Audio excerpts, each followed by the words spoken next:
बिस्मिल्लाहिर्रहमानिर्रहीम। अस्सलाम वालेकुम नाज़रीन, आप यूट्यूब और फेसबुक चैनल देख रहे हैं। मैं राना उज़ैर हूँ। नाज़रीन, ये तो ना नया पाकिस्तान है और ना पुराना पाकिस्तान है, बल्कि ये 24 करोड़ लोगों का जिंदा कब्रिस्तान है। और जिंदा लाशों का ये कब्रिस्तान है कि लोग अब मातम करना शुरू हो चुके हैं कि जब आप आवाज़ ना उठाएं तो आपको मातम करने की भी जरूरत नहीं है। और जनाब, कुछ बड़ी खबरें हैं जो मैंने आप तक पहुंचानी है। आज सबसे पहली खबर पर हमने बात करनी है कि पाकिस्तान तहरीक इंसाफ और इमरान खान साहब की नफरत में जो ये ताकतवर फिरौन को भी पीछे छोड़ चुके हैं। और अगर आपने पाकिस्तान में ताकत का नंगा नाच देखना हो तो आज आप पाकिस्तान की इस इस्लामी जमहूरिया पाकिस्तान को देख सकते हैं और ये ताकतवरों को देख सकते हैं कि जिस तरह से जो इमरान खान साहब की नफरत में जो कुछ आज हमारे दिलों में नफरत का बीज बोया जा रहा है, वो इनके लिए जो है वो रहती दुनिया तक इनका पीछा करेगा। सबसे पहली खबर कि जनाब, ताकतवरों ने जो आज काम कर डाला है कि कमसन बच्चा उसका कत्ल, ये माजरा क्या है और ये सारा वाकया कैसे पेश आया, इस हवाले से बड़ी इंपॉर्टेंट डिटेल्स हैं वो जनाब मैंने आपके सामने रखनी है। और फिर दूसरी जानिब आज आपने पहली बार पाकिस्तान की तारीख में पहली बार सुप्रीम कोर्ट ऑफ पाकिस्तान के तमाम जजेस हैं, फुल कोर्ट 15 जजेस आज बैठे हुए हैं। आपने इनको टीवी पर लाइव देखा है। इससे पहले आपने गैर सियासी प्रेस कॉन्फ्रेंसेस भी देखी होंगी और वो प्रेस कॉन्फ्रेंसेस भी देखी कि जिनका मीडिया पर आने का काम नहीं बनता था, उनको भी आपने मीडिया चैनल्स पर लाइव देखा होगा। लेकिन आज पहली बार चीफ जस्टिस काजी फायसा और बाकी तमाम जजेस जो हैं आप उनको लाइव टीवी पर देख रहे हैं।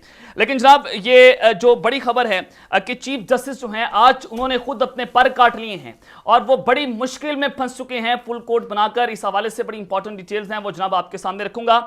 और इमरान खान साहब और इस्टेब्लिशमेंट के दरमियान बराह रास्त राब्तों की कुछ खबरें इस वक्त सोशल मीडिया पर और इलेक्ट्रॉनिक मीडिया पर गर्दिश कर रही हैं, ये हकीकत क्या है, इस हवाले से इंपॉर्टेंट डिटेल्स हैं। लेकिन अगर आपने चैनल को सब्सक्राइब नहीं किया, चैनल को सब्सक्राइब कर लें, बेल आइकन को दबा दें। आने वाली तमाम तरह अपडेट्स आपकी खिदमत में बर वक्त पेश होती रहें। नाज़रीन, इमरान खान साहब ने ये मुतालबा किया था कि उनको उनके बेटों से रब्ता करवाया जाए या बजरिया व्हाट्सएप करवाया जाए या फिर इंटरनेशनल कॉलिंग की सूरत जो है वो जेल के अंदर मौजूद नहीं है, तो लिहाजा व्हाट्सएप के जरिए करवाया जाए। लेकिन अभी तक इमरान खान साहब का उनके बेटों से रब्ता जो है वो नहीं करवाया गया। तो जनाब, इस हवाले से वजाहत जो है वो तलब कर ली गई है। ऑफिशियल सीक्रेट एक्ट अदालत में इमरान खान साहब की बेटों से टेलीफोन गुफ्तगू ना करवाने पर तौहीन अदालत की केस जो है उस पर समाअत हुई है और जज अब्दुल हुस्ना जुल्करनैन ने केस की समाअत की और पाकिस्तान तहरीक इंसाफ के वकील शिराज रांझा अदालत के अंदर पेश हुए और दलाइल दिए कि इमरान खान साहब पर केस में ताहाल मुजरिम नहीं है और इमरान खान साहब जुडिशियल रिमांड पर अटक जेल में है। सीक्रेट एक्ट या पंजाब जेल कवानीन मुजरिमान पर लागू होता है। तमाम मुलजिमान को अटक जेल में टेलीफोन गुफ्तगू की सहूलत है।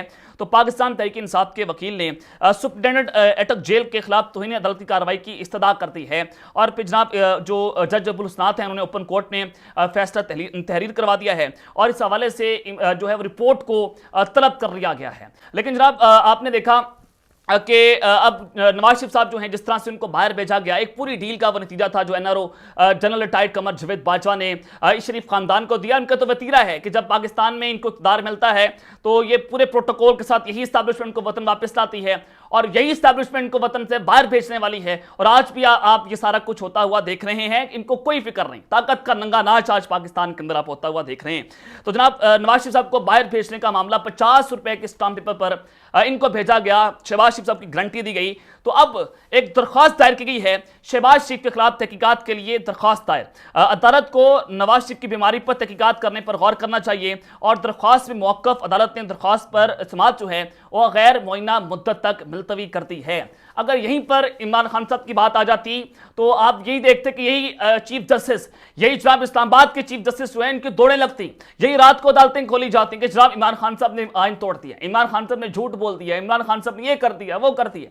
लेकिन जनाब, जो अब तक की बड़ी खबर है, सबसे पहले मैं बात करता हूँ इमरान खान साहब और इस्टेब्लिशमेंट के तमाम राब्तों की, जो इस वक्त सोशल मीडिया पर टॉप ट्रेंड भी कर रही है और बहुत सारे सहाफ़ी जो हैं वो मेन स्ट्रीम पर बैठ कर ये बातें कर रहे हैं कि इमरान खान साहब जो हैं वो जनाब घुटने टेक रहे हैं, इमरान खान साहब के सांप टूट चुके हैं, वो जनाब डर गए हैं। वो बहुत सारे ऐसे नैरेटिव बनाए कि पहले उसको फितना, काफिर, मरसई, anti state, anti Pakistan, anti army, ये सारा कुछ करके उसको जेल के अंदर डाला गया, उसको नाहल कर दिया गया। जब वो जेल के अंदर गया, सबने कहा कि जनाब इमरान खान साहब जो हैं वो टूट जाएंगे, सबने कहा इमरान खान साहब चिपली से डरता है, वो जनाब जेल से डरता है। लेकिन वो ऐसा जनाब जो है वो जेल के अंदर उसने हिम्मत का मुजाहरा किया कि आज वो सारे एक दूसरे से शर्मा रहे हैं कि जनाब हम तो आपस में बैठकर ये बात किया करते थे। लेकिन ये इमरान खान साहब जो हैं उसने जनाब तारीख जो है रकम कर दी है। लेकिन फिर नैरेटिव बना कि मोहम्मद रिजवानी साहब जो है उन्होंने खुद इस बात की तस्दीक की कि उनकी एक मुलाकात तो ईवान सदर में डॉक्टर आरिफ अलवी साहब से हुई, सदर पाकिस्तान से हुई, और फिर कहा गया कि आर्मी चीफ से भी उनकी कुछ मुलाकातें चली, और फिर वो पाकिस्तान में जो जारी कशीदगी है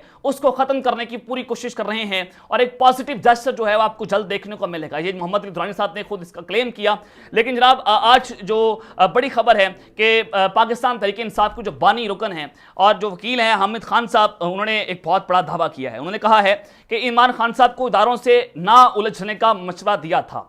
ये इमरान खान साहब पहले भी जेल से पैगाम दे चुके हैं कि वो तमाम इदारों के लोगों के साथ बैठने को तैयार हैं, वो सियासतदानों के साथ बैठने को तैयार हैं। तो एक बार फिर से पाकिस्तान तहरीक इंसाफ की जानिब से इस्टेब्लिशमेंट को ये ऑफर दी गई है कि सब हम आपके साथ बैठने को तैयार हैं, और ये खान साहब को ये भी कहा गया कि जनाब आप मुल्क छोड़कर चले जाएं, आप जो है वो सियासत से पीछे हट जाएं, आप किसी और को पार्टी हवाले कर दें, शामी मुनकशी साहब के हवाले कर दें, किसी और ऐसे जानशीन को आगे लें जो एंटी इस्टेब्लिशमेंट ना समझा जाता हो। और फिर यह भी कहा गया पाकिस्तान तहरीक इंसाफ की जानिब से, और फिर आपने देखा कि सदाकत अली बासी साहब जो हैं उनके राब्ते हुए, उन्होंने कहा कि जब हम ना एंटी इस्टेब्लिशमेंट बयानियां बनाएंगे, ना हम जनरल आसिफ मीर साहब का नाम लेंगे, हमें सिर्फ आप इलेक्शन कैंपेन करना थे। इनको मसला ये है कि इमरान खान साहब को हमने इलेक्शन कैंपेन जो है वो नहीं करने देनी। तो उन्होंने कहा कि इसी बयानी की वजह से इमरान खान साहब को और पार्टी को नुकसान पहुंचा है, और 9 मई के वाकयात को इमरान खान साहब से नहीं जोड़ा जा सकता। वो तो जेर हिरासत थे, तो उनको कैसे जो है वो आप इससे रिलेट कर सकते हैं। अब जो सुल्तानी गवाह बनने को तैयार हैं ये वो लोग हैं जो इसीलिए जो है वो आते थे, और ये लोग पहले कहते थे कि ये नहीं हुआ, अब कहते हैं कि सारा कुछ हुआ है।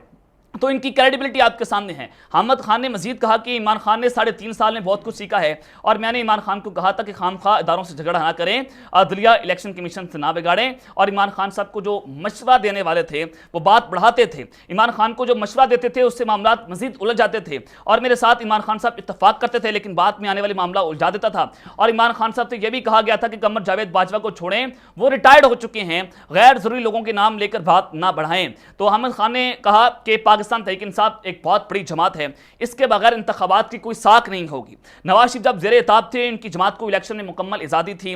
मियाँ साहब की तरह इमरान खान को भी ना माने, फिर भी वही अथॉरिटी है। हामिद खान ने मजीद कहा कि 2008 की वकला तहरीक की तरह वकला में कुछ बज़ाहिर हमारे साथ हैं मगर अंदर से नहीं है, यानी कि उन्होंने वकला की तकसीम जो है उसको भी बड़ा वाज़ेह कर दिया है। हमें ऐसे लोगों का पता है कि कुछ वकला चेहरा छुपाने के लिए 90 दिनों में इलेक्शन का कहते हैं, लेकिन मामला जो है वैसा नहीं है। अब जनाब आपने देखा कि सुप्रीम कोर्ट ऑफ पाकिस्तान की जो है वो एक लाइव हियरिंग आप टीवी पर आप अपनी स्क्रीन पर देख रहे हैं कि 15 जजेस का जो है वो बेंच बैठा हुआ है, लेकिन चीफ जस्टिस ऑफ पाकिस्तान जो काजी फैसल साहब हैं वो जनाब उन्होंने अपने पाँव पर किस तरह से कुल्हाड़ी चला ली, ये अब तक का जनाब एक बहुत बड़ा सवाल है, और इसके ऊपर सोशल मीडिया पर ट्रेंड जो है वो चलना शुरू हो गए हैं। जनाब इस हवाले से जो चीफ जस्टिस साहब हैं वो खुद एक फुल बेंच देकर तश्कील देकर वो खुद बन सकें, जो बज़ाहिर हमें उनकी समाज से नजर आ रहा है।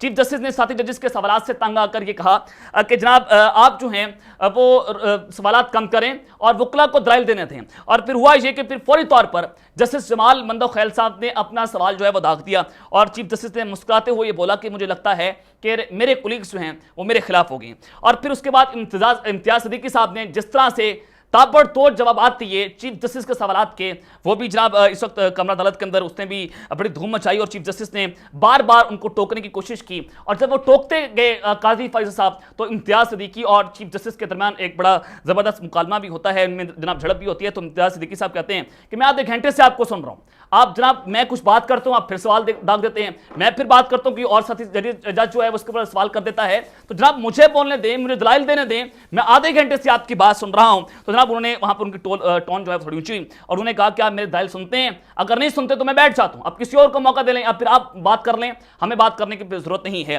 तो फिर उस दौरान जस्टिस मुनीब अख्तर साहब जो हैं और जस्टिस इजाजुल एहसन साहब जो हैं उन्होंने बड़े ज़बरदस्त रिमार्क्स दिए और बड़ा उन्होंने मुंहतोड़ जवाब दिया। और जस्टिस मुनीब अख्तर साहब ने कहा कि आइन कहता है कि सुप्रीम कोर्ट जो है उसकी डेफिनेशन ये नहीं है कि chief justice all in all है, ना chief justice all in all है, बल्कि तमाम साथी जजेस जो हैं उनको भी आपको काउंट करना पड़ता है। इसमें यह नहीं होगा कि 3 जजेस हैं, 4 जजेस हैं या 5 जजेस हैं, बल्कि फुल कोर्ट यानी कि तमाम जजेस जो हैं वो जनाब वो उसकी डेफिनेशन में आते हैं, और सुप्रीम कोर्ट अपना फैसला खुद करेगी। और अगर पार्लियामेंट ने कैसे कह दिया है कि चीफ जस्टिस और 3 जजेस जो है ये फैसला करेंगे, बाकी जजेस जो हैं वो कहाँ जाएंगे?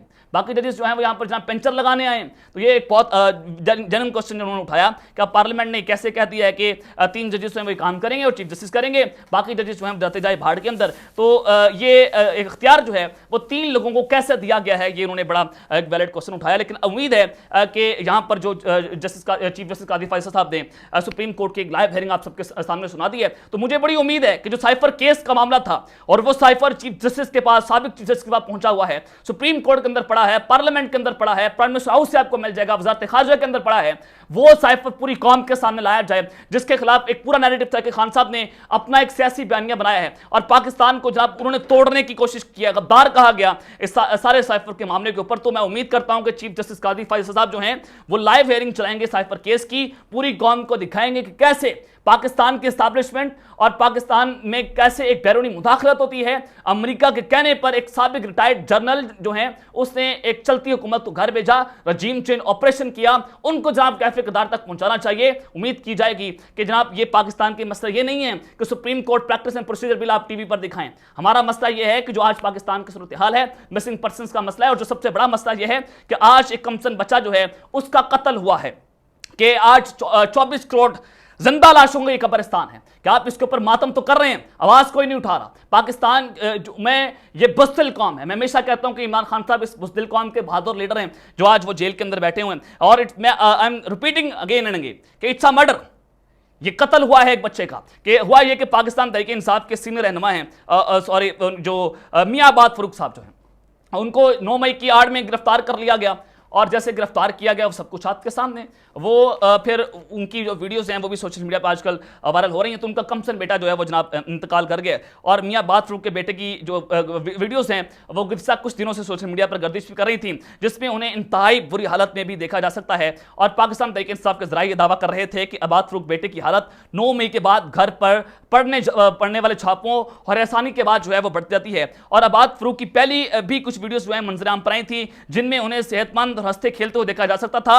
लेकिन जनाब अब ये नैरेटिव बनाया गया है कि पाकिस्तान तहरीक इंसाफ वाले जो हैं वो लाशों पर सियासत कर रहे हैं। और फिर जनाब अगर लाशों पर सियासत हो रही है तो रोज़े हशर मैशर तो इनका हिसाब होगा, और अल्लाह करे इनके बच्चों का भी यही हाल हो जो कुछ आज पाकिस्तान के छोटे नन्हे बच्चों के साथ जो सारा कुछ किया जा रहा है, कि सिर्फ इमरान खान साहब के बॉक्स में पाकिस्तान तहरीक इंसाफ को खत्म करना है, उनके लोगों को खत्म करना है। और अबाद फरूक की पहली कुछ वीडियोस जो हैं वो भी आपने देखी और आप स्क्रीन के ऊपर भी देख रहे हैं कि किस तरह से ये बच्चा जो है ये बेदर्दी से इसको कत्ल किया गया।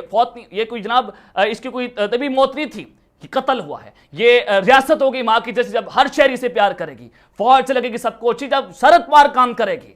ये आज पाकिस्तान में आपको देखने को नहीं मिल रहा। लेकिन जनाब जो ये ज़राए हैं पाकिस्तान तहरीक इंसाफ के जो करीबी ज़राए थे, उन्होंने फिर यह भी दावा किया कि मियां अबाद फरूक के बेटे जो अमाराबाद हैं उनको सियासी प्रेशर के बायस कोई अस्पताल लेने को भी तैयार नहीं था, और अस्पताल इंतजामिया ने अमाराबाद को वेंटिलेटर देने से भी इनकार कर दिया था। तो इस मुल्क में इंसानियत मुकम्मल तौर पर ख़त्म होती दिखाई दे रही है कि कैसे एक छोटे से बच्चे जो है उसको जनाब कत्ल कर दिया गया। तो ये सारी चीज़ें आप सबके सामने हैं। तो अब तक लेते हैं, अपना ख्याल रखिएगा और सिंगापुर के बाद पाकिस्तान जिंदाबाद।